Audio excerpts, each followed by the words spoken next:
This is exciting. Thank you. Yes. Thank you for like saying yes and agreeing to doing an interview with a total stranger all the way across the On the other side of the world. No, thank you for having me. I'm excited. I'm excited. No, it's a pleasure. How was your Christmas? Amazing. Spent time with family. So we had a nice little Christmas lunch. I mean, it is COVID time, so everything is very like intimate. So the numbers were smaller than usual, but it was still beautiful. Oh, that's lovely. So I really, really, really like totally enjoyed learning about you. You are like this dynamic, multi-talented, creative hustler. And the more I dug, the more I was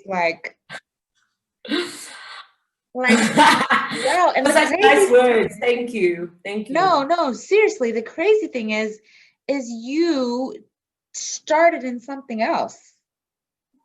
So, Well, actually, I started in acting. okay. Everything else found me along the way.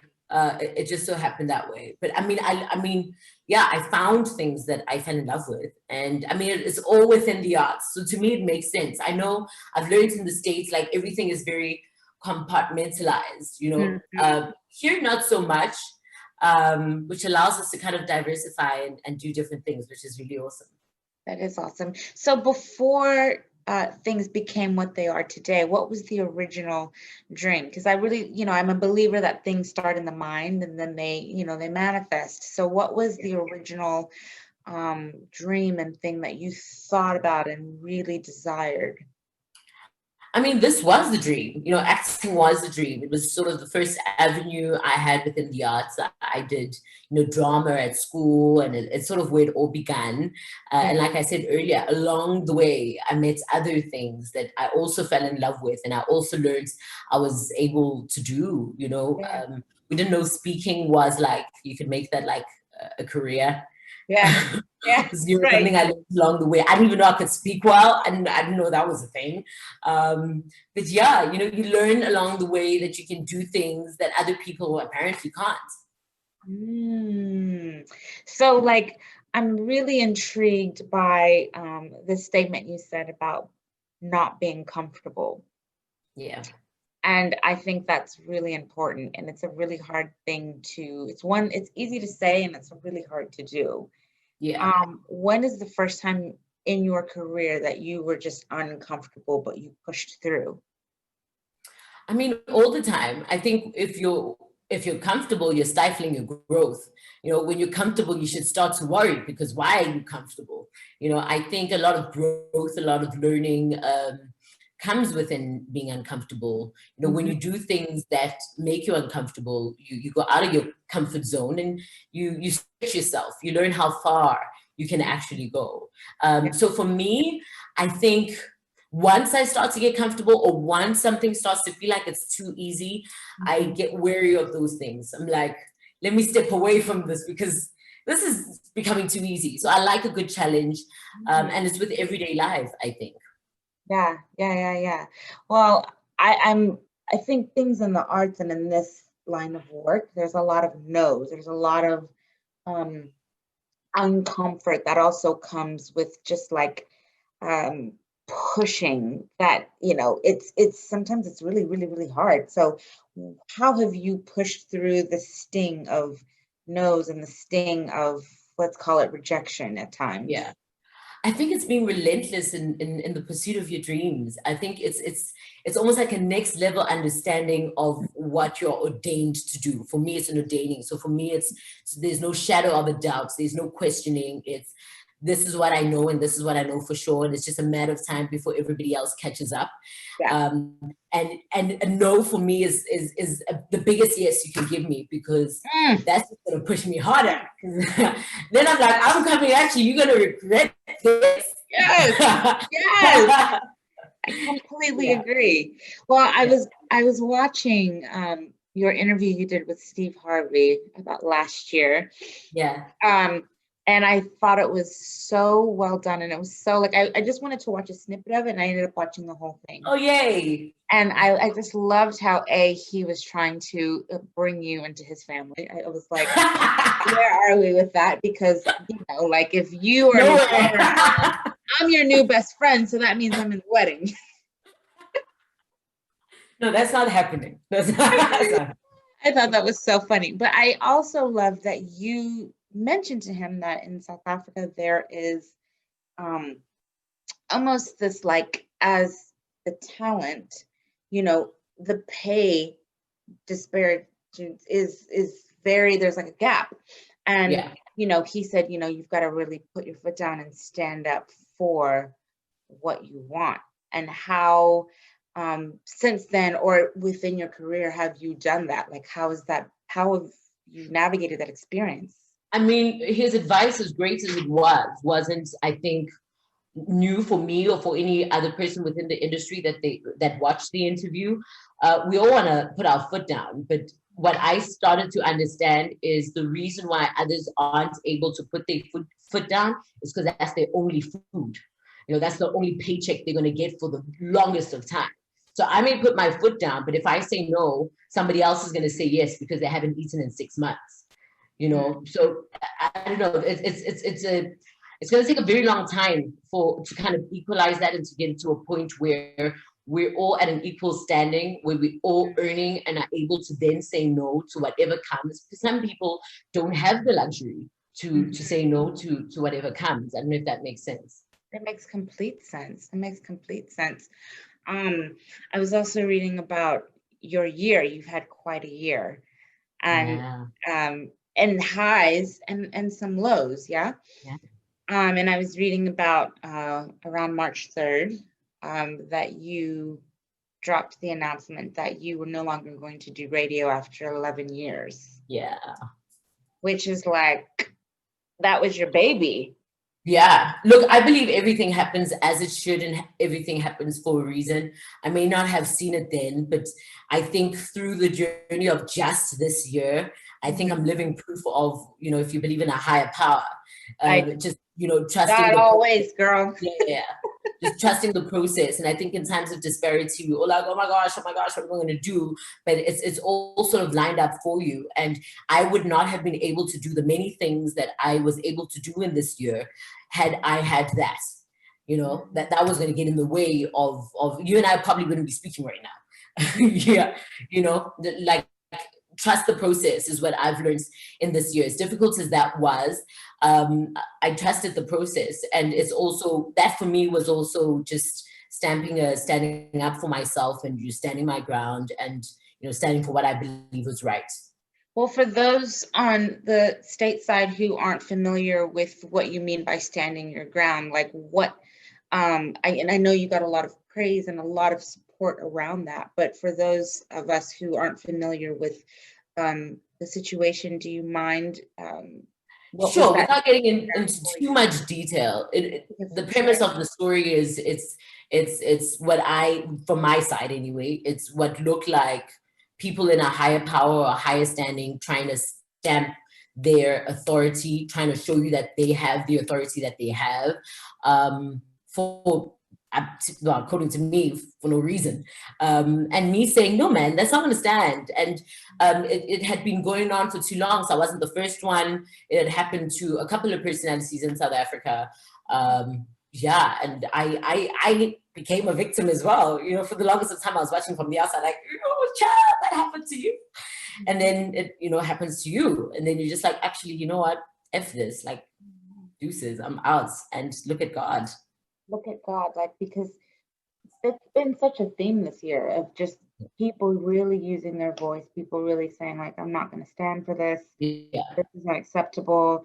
Yeah. Within the Black community, within women in the arts, within, the pay gaps. It's like, so, I think you're so on time, right? With the plan for God has on your life, or, whatever higher power, but that you doing that in this moment and in this time we're in, it just really was the spotlight that's needed. Absolutely. And I think it's also just a reaffirmation of sometimes we don't believe our own voices, you know, the little voice inside your head that's telling you what to do or where you should be. We don't believe it. It's nobody, not everyone has to agree. They don't have to agree. I agree. Well, so what drew me to you was you just have this brilliance on camera to just really bring people in through just this raw emotion. Like, I have a hard time crying in real life, get alone on camera, and you just pull this strong emotion so deep. Like, I'm being so serious. And then I watched your reel, I watched different things you did, and you really go there with the audience. But as an actress, like, where do you like get that from? I think it's truly embodying the story of what it is or who it is that you're telling, and being honest with it and being true to it. And for me, it's always I believe when these stories are written, they're written because someone has experienced it, and I know that when people watch it, there's someone who will be able to watch it and feel like they've been there. And I always feel it would be an injustice to not 100% embody whatever emotion I believe that person would embody. I think that would be a lie and that would be shameful. So yeah, that's why I bring my A game. A plus plus. Thank you. Speaking of A game, I totally fell in love with the series How to Ruin Christmas. So a little backstory is last year today, I was about to land in Tambo in South Africa with my Our Tambo, yes. so like I don't know, maybe just through kind of like missing home. You know, I was born in Zimbabwe, but I grew up in the States. But just like being in South Africa last year, spending holiday there, not being able to travel this year, I found the series on Netflix, and I didn't realize when I was clicking on it that it was based in South Africa. I just was drawn to the title, and I'm watching it, and I'm like, oh my gosh, it's so well done, not just from the acting point of view, but just like the fashion, the weaves, the shots of South Africa, even the B-roll is just so inviting. Someone can really watch it and be like, oh wow, it's so gorgeous there. When you read the script and you kind of got a grasp of the project, what were your initial thoughts? I was excited for, firstly, Africans to be able to tell African stories and send them to the world. I think for the longest of time, our stories have been told on our behalf. You sort of have been, I mean, I have American friends. They told me all sorts of things of what they think South Africa is. I'm like, and it's wrong. What are you talking about? Like, that's not where I'm from. Yeah. So I was really excited to be able to show the world how we live, you know, and I mean, you speak of the shots, and they did so well with, you know, those drone shots of Sandton City. There's a beauty within Africa and South Africa, and that's just one city here. Like, there's so much more to see, and I'm happy that we're able to help change that narrative and be able to own our own stories. And I think that was the biggest thing for me. I think another thing was within the characters of the story, in as much as it was comedy, it wasn't slapstick. You know, it was still it had a lot of dramatic nuances to it, that stayed true to who South Africans were. There's no South African that's watched the show and thought, that's inaccurate, you know? Like, you can see an aunt or an uncle or a sister that's, you know, in one of the characters. And just, I mean, the languages, I saw on Twitter, a lot of people were commenting on how South Africans are able to interchange between languages. And that's truthful for Johannesburg, especially, that we move from English to Zulu to Sotho in one go. And yeah, so I was drawn to just how authentic, how fun, and of course the idea of selling and sending our stories to the world. Oh my gosh, it was such a great embodiment of South Africa. And so I'm watching it, and I was not familiar with you, in all honesty, and I'm watching it and I'm like, I got to meet her. I've got to talk to this young lady. Like she is just like glowing. You just brought so much to that role, to that scene. It was so powerful. Thank you. With all that said, is there a role um anywhere in the world that you have yet to do that you're like, that is what you got your eye on the prize? Wow, so many. I mean, I'm doing a series now. I love to do things that don't look like anything I've done before. So if I played, the little princessy that's getting married, I'm not going to do that again. I'm playing now, playing a cop in a British series, which is really cool. And so I look forward to doing more things like that. For some reason, maybe there's something wrong with me, enjoy playing like very hard stories, like You like to stories of hard. challenge, I feel. You like to like challenge yourself. Yeah, I wanna get into stuff that like I look at and it's a little bit scary. Like, oh my gosh, can I pull that off? Yeah. Mhm. Well, let me ask you this from interviewer to interviewer, because you're also an excellent interviewer, but Thank you're also you. an excellent actress. Yes. Are the two interrelated for you? Or are they very, 100%. they are? 100%. Okay. I think acting is very interpersonal. It's being true with people. It's being honest. And if you're able to borrow that from acting into your interviewing, where you're able to break barriers between, because when people go into an interview, they feel like I'm now going into an interview. I'm Yeah. going to answer some questions. If you're able to break that barrier and speak to people and have them feel like they know you, they're your friend, and they can like tell you stuff, then Yeah. you've won. Which Yes. I borrow a lot from acting. I love it. I love it. Speaking of, I would love to talk about your firebrand, the Booties. Yes, it's Which Booties. Booties. Thank you, Booties. Booties. So you Yeah. started it about 3 years ago, like around November Yeah. 2017, correct? Yeah. How did that birth come about? Well, the name Booties. So my surname is Thabethe. Uh, And I think I was on the radio while ago. I think it was like my second year at 5 FM. And I think a caller called me Tabooty because he got my surname wrong. And he thought I had a booty. So he called me Tabooty. And then that sort of stuck. And I then thought, hey, Tabooty sounds like a swimwear underwear range. And that's literally how it was born. I was wondering how that nickname on the radio came to be. Yeah, And I didn't realize that it was first a nickname and then a line. And absolutely. then after reading it, I was like, oh, okay. And then it got it. That Yeah. makes sense, which I think is amazing. So why shapewear? Why swimwear? I mean, there's a gap and there was a gap in the market. There was one particular line that sold like shapewear that I thought was very functional, but at the same time still sexy, because shapewear has a tendency of just looking like something like a grand would wear. Yeah, for sure.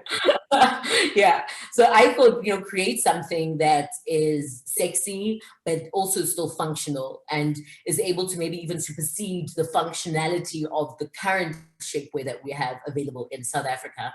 And that's literally how Booties was born. It was initially just shapewear, and then we branched out because I love swimming and I love like the summer, and we've got incredible weather here. And it Incredible. just branched out into swimwear as well. Nice.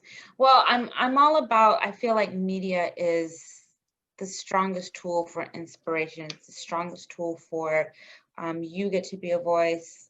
God willing, I get to be a voice. Amen. And there's people who watch you who may aspire to do what you do, or have aspirations of some sort, but they just don't really know how to get there. Like, what advice would you pass along, and how do you push yourself? I think it's quietening the outer voices. It's quietening the noise. Because a lot of the time we focus on so much of the outer noise. There's so much to be drawn from self if you're willing to listen. I think when we're born, each of us are whispered a little thing and are granted a little talent or given a little something. And a lot of the time we see what looks nice on like social media or on TV, and we're like, oh, I want to be that, I want to be that. Meanwhile, you've been given this thing from birth, and you're just quietening it. So stillness, it's once you found and heard and listened to what that voice has had to tell you, it's not allowing anybody else to dim it. And it's just laser focus. It's laser focus. For me, I mean, I always say we all have one life, right? You have one life. What is there else to lose? What is there else to lose other than life itself? You know, like go get your life, because you're gonna live once and then you're gonna die. And my thing is, you know, live the best life that you can, because you only have one chance and one opportunity to do so. Oh, I love that. I love that.